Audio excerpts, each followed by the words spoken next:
Well, good morning, Wellspring. It is Sunday, January 25th. It's about lunchtime. Um, it is a blustery, icy day, and as is often the case when we do not have morning services, when they're canceled because of weather, I typically put out some kind of devotional or film myself doing a sermon or whatnot. But I wanted to share some thoughts with you today, just in case you haven't planned a devotional for your family or you're just trying to stay warm and need a little extra media for your morning. But anyway, I was last night late, I happened to get on Facebook and I saw numerous posts of folks as sleet was coming down.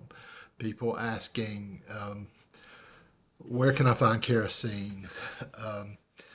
Is it possible to get propane anywhere? All kinds of questions like that. And it really just kind of saddened me that there were people in our community who were asking such questions, you know, after the storm had started, rather than maybe Monday, Tuesday, or Wednesday of this week when everyone became keenly aware that this was probably going to be a significant storm, and yet the truth of the matter is that many times, for various reasons, people do not prepare for such events, and sometimes people aren't capable of it, but often. And it really amazes me how many people do not prepare for it. And we even had this discussion at our men's group on Wednesday night, and we had a good laugh we went around the room and everybody rated their level of preparedness for the snowmageddon of 2026, and we rated it on a scale of 1 to 10, and it was varied from anywhere around 2 or 3 all the way up to 9, 9 or 10. And so everybody's had a certain amount of preparedness to think about and time to think about that, but not everybody has seized that opportunity for whatever reason. And it reminded me of a story from the Bible I thought I'd maybe talk about for just a minute. It comes from Matthew chapter 25, verses 1 through 13. It's, uh, it's a story that Jesus told, and it's often called the parable of the, the 10 virgins. The story goes like this. It says, "Then the kingdom of heaven will be like 10 virgins who took their lamps and went to meet the bridegroom. 5 of them were foolish and 5 were wise. For when the foolish took their lamps, they took no oil with them, but the wise took flasks of oil with their lamps. As the bridegroom was delayed, they all became drowsy and slept." And so the gist of the story is Jesus is talking about a first century Jewish wedding, and just super quick, the way those would often go down is the groom's arrival was surprisingly unpredictable, and everyone would wait for the bridegroom, and there would be a procession that would ultimately everybody would carry their own lamp, and they would make their way to the wedding feast. And in this story, Jesus tells us that 10 virgins are invited. All 10 have lamps. All 10 know that the bridegroom is coming, and all 10 get tired and drowsy and fall asleep. But here's the thing, verse 6 through 8. At midnight there was a cry, "Here is the bridegroom, come out to meet him." Then all those virgins rose and trimmed the wicks of their lamps. And the foolish said to the wise, "Give us some of your oil, for our lamps are going out."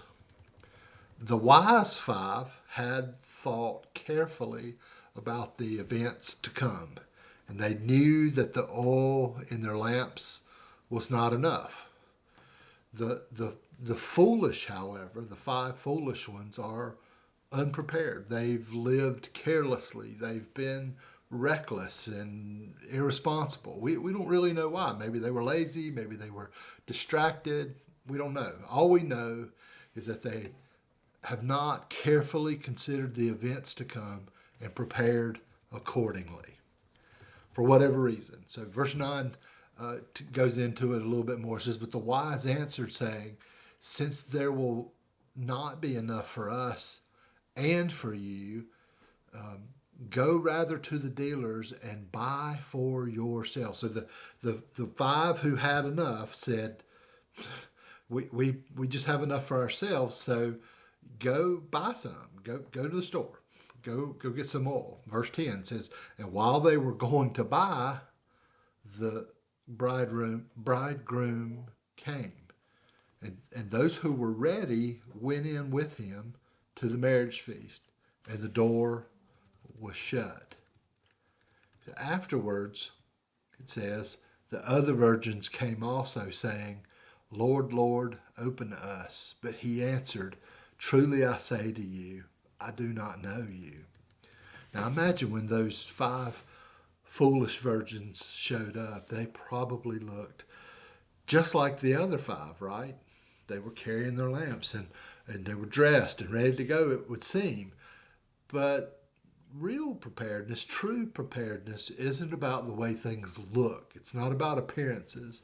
And we get a little insight into their mindset, particularly the mindset of the five foolish ones, as it becomes just obvious how incredibly selfish and entitled they are, as they are unashamedly expecting the people around them to come to the rescue. Now, I don't know about you, but it's sobering how the true nature of our preparations and our foolishness get exposed from time to time. Like the folks who last night at 8 or 9 or 10 o'clock were saying, "Where can I find kerosene?" Right? And many other things that people were looking for in the final hour, you might would say. Sometimes when we haven't prepared, it gets exposed. And that's not only true of ice storms, but it's also true in other areas. And that's just the thing, because this is a parable. It's a story that illustrates spiritual lessons. And in this case, I might add, tragic spiritual lessons. See, Jesus is talking about spiritual readiness. And what he's pointing out is that spiritual preparation cannot be borrowed. It can't be outsourced. You can't rely on the faith of someone else. You can't ride on the coattails of someone else's passion. And this is a big deal because a lot of spiritual life is lived out with others, right? We live out our faith in families and congregations and with close, companions in small groups and other situations like that. So it's easy to take for granted your own personal spiritual preparations, especially when you're surrounded by people who are doing the hard work of being spiritually prepared and who are working on their spiritual passions, you might would say.